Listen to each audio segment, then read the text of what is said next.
né? Dá um incremento no consumo, mas principalmente financiado pelo crédito. E aí você vê o sucesso de grandes varejistas, né? Varejistas de linha marrom, linha branca principalmente, né? Bem no finalzinho da PNAD, eu gosto muito de uma parte, que é essa parte final da PNAD, que ela mostra por domicílio como é que estão alguns bens de consumo, geladeira, máquina de lavar roupa, etc. Essa de 2008 já tem alguns dados interessantes. 82% dos lares, dos domicílios do Brasil, tem televisão. 98% dos domicílios no Brasil já tem fogão. Né? 92% geladeira. Isso é geral ou só Isso é geral. Isso é geral. É âmbito geral, que não está separado por classe. É âmbito geral, né? Que pega A, B, C, D direto. Então, assim, você teve realmente um incremento. Microcomputador, 32% dos domicílios possuem hoje é expressivo. Né? E vamos só traçar um perfil dessas pessoas. Qual que é o grau de escolaridade dessas pessoas? Essas pessoas têm carteira assinada? Qual que é a característica assim, básica das pessoas da classe C? Bom, eu acho que da classe C, quer dizer, estão falando da média mesmo. Da média, né? Estão falando da média, né? Eu diria praticamente aí é pessoal segundo grau, né? Não passa muito. Hoje, as universidades, qual foi a expansão que houve no Brasil em termos de ensino das universidades, a partir de 94? Aí foi não tanto com qualidade, foi de quantidade, pura e simplesmente. E a grande expansão, que tem algumas instituições com mais de 100 mil espalhadas pelo Brasil, é classe C. Quer dizer, pagando lá os seus entre 300 e 400 reais, tem coisa até de menor que isso, mas foi em cima realmente da classe. Até porque a classe A já estava nas universidades federais, infelizmente, que essa é uma perversidade que nós temos no Brasil. Dá um outro programa só para falar dá. Aliás, tudo que nós estamos falando é essência cai na educação, né? Quer dizer, o Brasil, antes de tudo, como o Jacques falou, é um país injusto. E são trabalhadores com carteira assinada? Na C, eu diria o seguinte, que predominantemente de carteira assinada. Até porque... eu só, desculpe, eu só acrescentaria o seguinte, são trabalhadores que estão no sistema formal, que podem ser medidos pelos sistemas de avaliação e pesquisa. Porque há muitos trabalhadores autônomos nesse segmento, como, por exemplo, cabeleireiras, encanadores, pessoas que têm uma renda dentro dessa faixa, que declaram ou contribuem para a Previdência ou declaram imposto de renda, que podem ser medidos e classificados na classe C, como de consumo classe C, e necessariamente não são empregados formais ou de carteira assinada. Mas, com certeza, os de carteira assinada são reconhecidamente uma parte muito importante desse número. Ok, a gente já vai falar mais então sobre a classe C. O nosso debate sobre o crescimento dessa classe, da classe média, continua no próximo bloco. O Marca Paraná faz um rápido intervalo e volta em instantes. Eu espero você.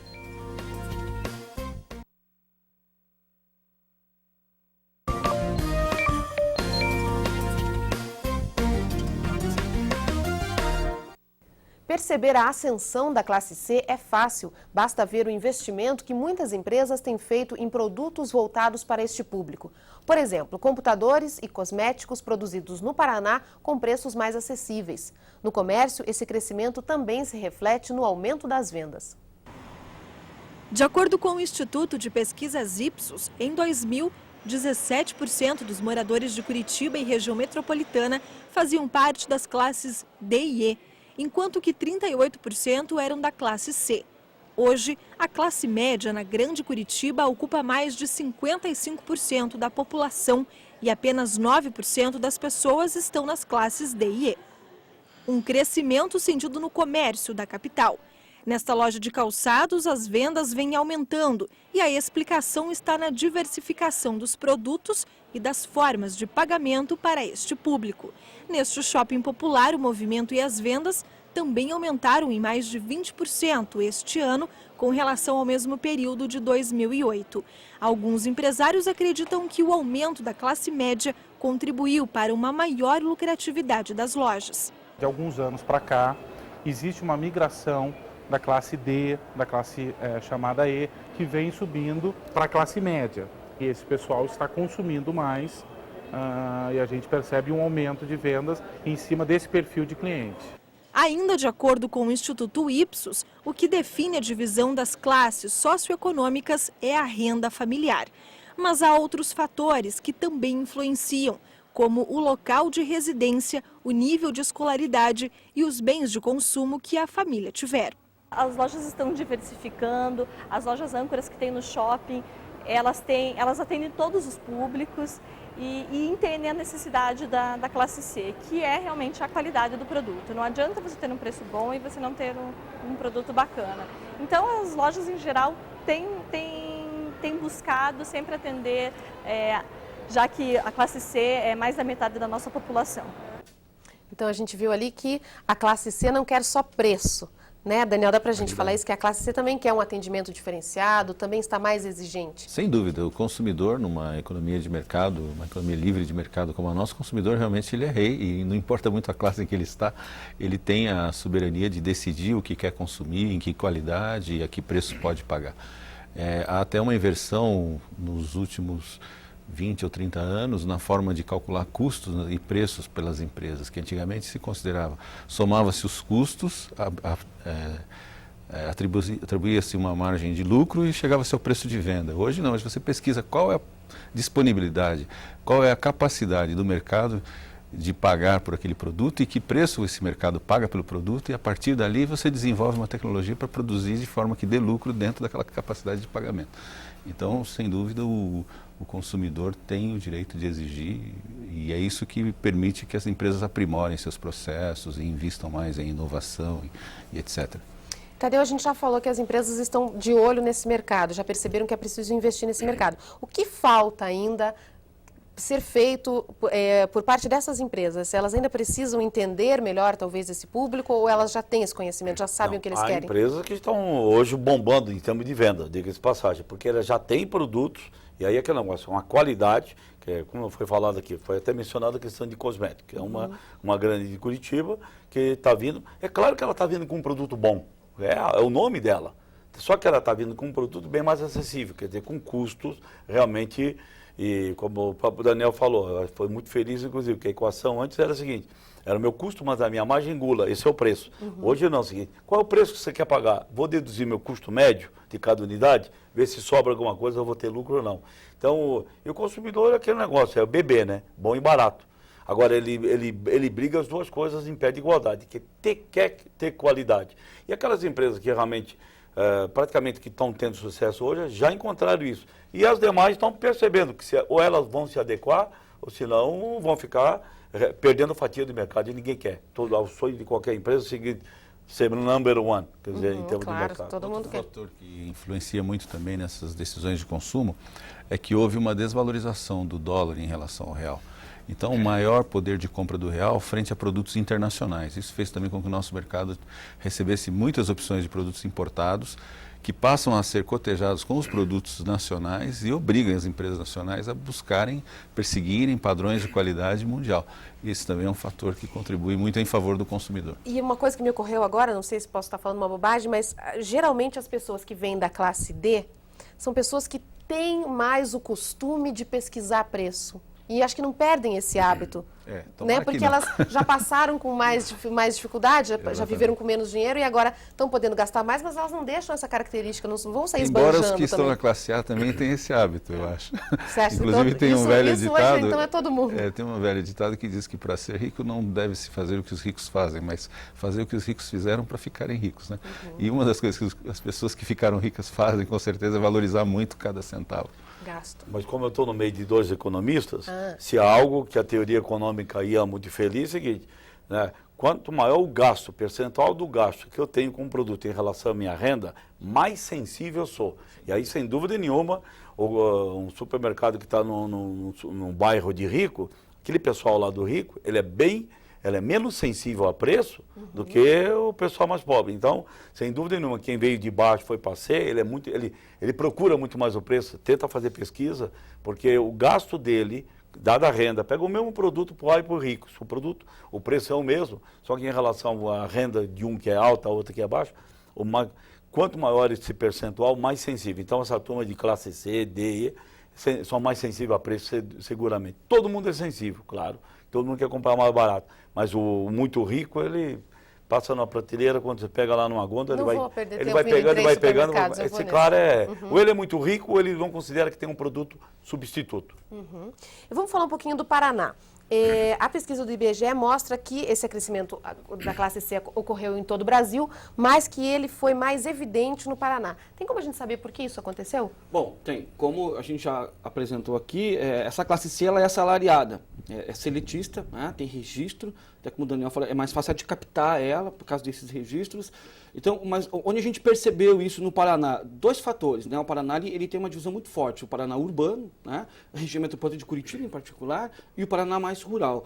A soja, em particular, né, a fronteira de soja, a expansão da soja, a expansão dos mercados de soja pelo mundo, favoreceram, inclusive, o emprego formal, por mais que a agricultura empregue pouco emprego formal, mas você tem empregos derivados da cultura de soja, que propiciaram empregos com formação, né? Empregos registrados. No caso de Curitiba, região metropolitana de Curitiba, onde tem um grau forte de urbanização e de pessoas, consequentemente, foi a indústria automobilística, entre outros. Né? Principalmente nesses últimos aí 10 anos em particular, que registraram, né? Houve registro. Então, a expansão rural e a expansão de algumas indústrias urbanas, especificamente, que estão concentradas nas áreas urbanas, favoreceram o aumento do emprego com carteira de trabalho assinada. Isso significa que algumas regiões do estado, então, tiveram um aumento da classe C mais significativo? Com certeza. A gente não tem dado desagregado para você trabalhar com regiões do estado, né? A PNAD ela não abre para isso. Inclusive a PNAD ela concentra, se você pegar especificamente a PNAD, só em região metropolitana.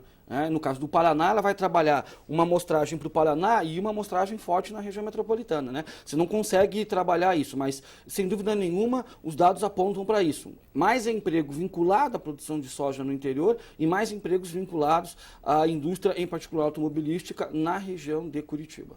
E como que esse crescimento da classe C influencia a arrecadação de impostos? Olha, você tem mais consumo, né? Pega só o ICMS, por exemplo, que está lá os seus 17%, depende do produto, evidentemente. Como ela é o coração, é a maior consumidora do Estado, e expandindo o consumo, em cima disso está lá toda a arrecadação do Estado. Quer dizer, fundamentalmente, para o Estado, o ICMS é seguramente o mais importante.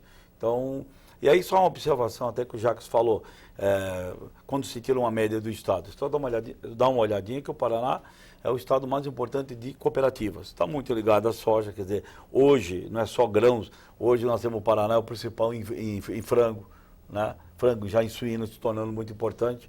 Então, as cooperativas do estado do Paraná, seguramente são as mais importantes. A maior singular está lá com o Ambo, né? Está uma Cocamar hoje, com os Purity da vida, quer dizer, a integração vertical que elas fizeram, e a integração vertical estão agregando valor para o Estado, então o Paraná nisso ele é muito feliz.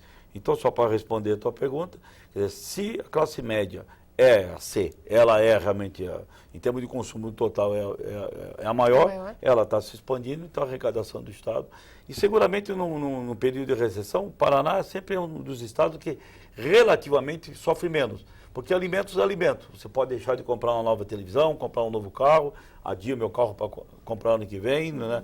Mas alimento não tem. Então, relativamente, o Paraná até que sai bem, vamos dizer assim. Então, em teoria, se essa arrecadação aumenta porque a classe C cresceu, o investimento do governo também tem que ser maior. É o que nós devíamos esperar, mas em termos de investimento nem no Paraná e nem no Brasil, é só bom deixar claro que para cada R$25 de gastança desse país, isso vale também para o Estado, cada R$25 de gastança, só um é investido. Né? Um país que nunca na história desse país, nos 6 anos e meio, estarrece 1 trilhão de pagamento de juros. Em 6 anos e meio. Aí vale a frase do presidente. Nunca na história desse país. Quanto é que nós investimos em infraestrutura? 126 bilhões. Nós torramos 1 trilhão em juros.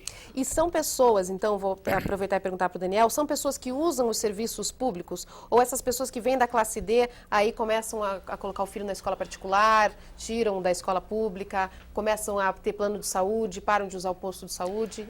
Essa análise ela é pertinente, mas eu acredito que para que a gente possa manter a classe C no padrão de consumo desejado, que é a classe que mais recolhe impostos, porque na classe B e principalmente na classe A, os principais se você extrair o consumo de sobrevivência, que é habitação, alimentação e trabalho, o consumo supérfluo dessas classes acaba correndo fora do país. São pessoas que passam final de semana prolongado em Paris ou em Nova York, né, e etc. E outros detalhes de consumo.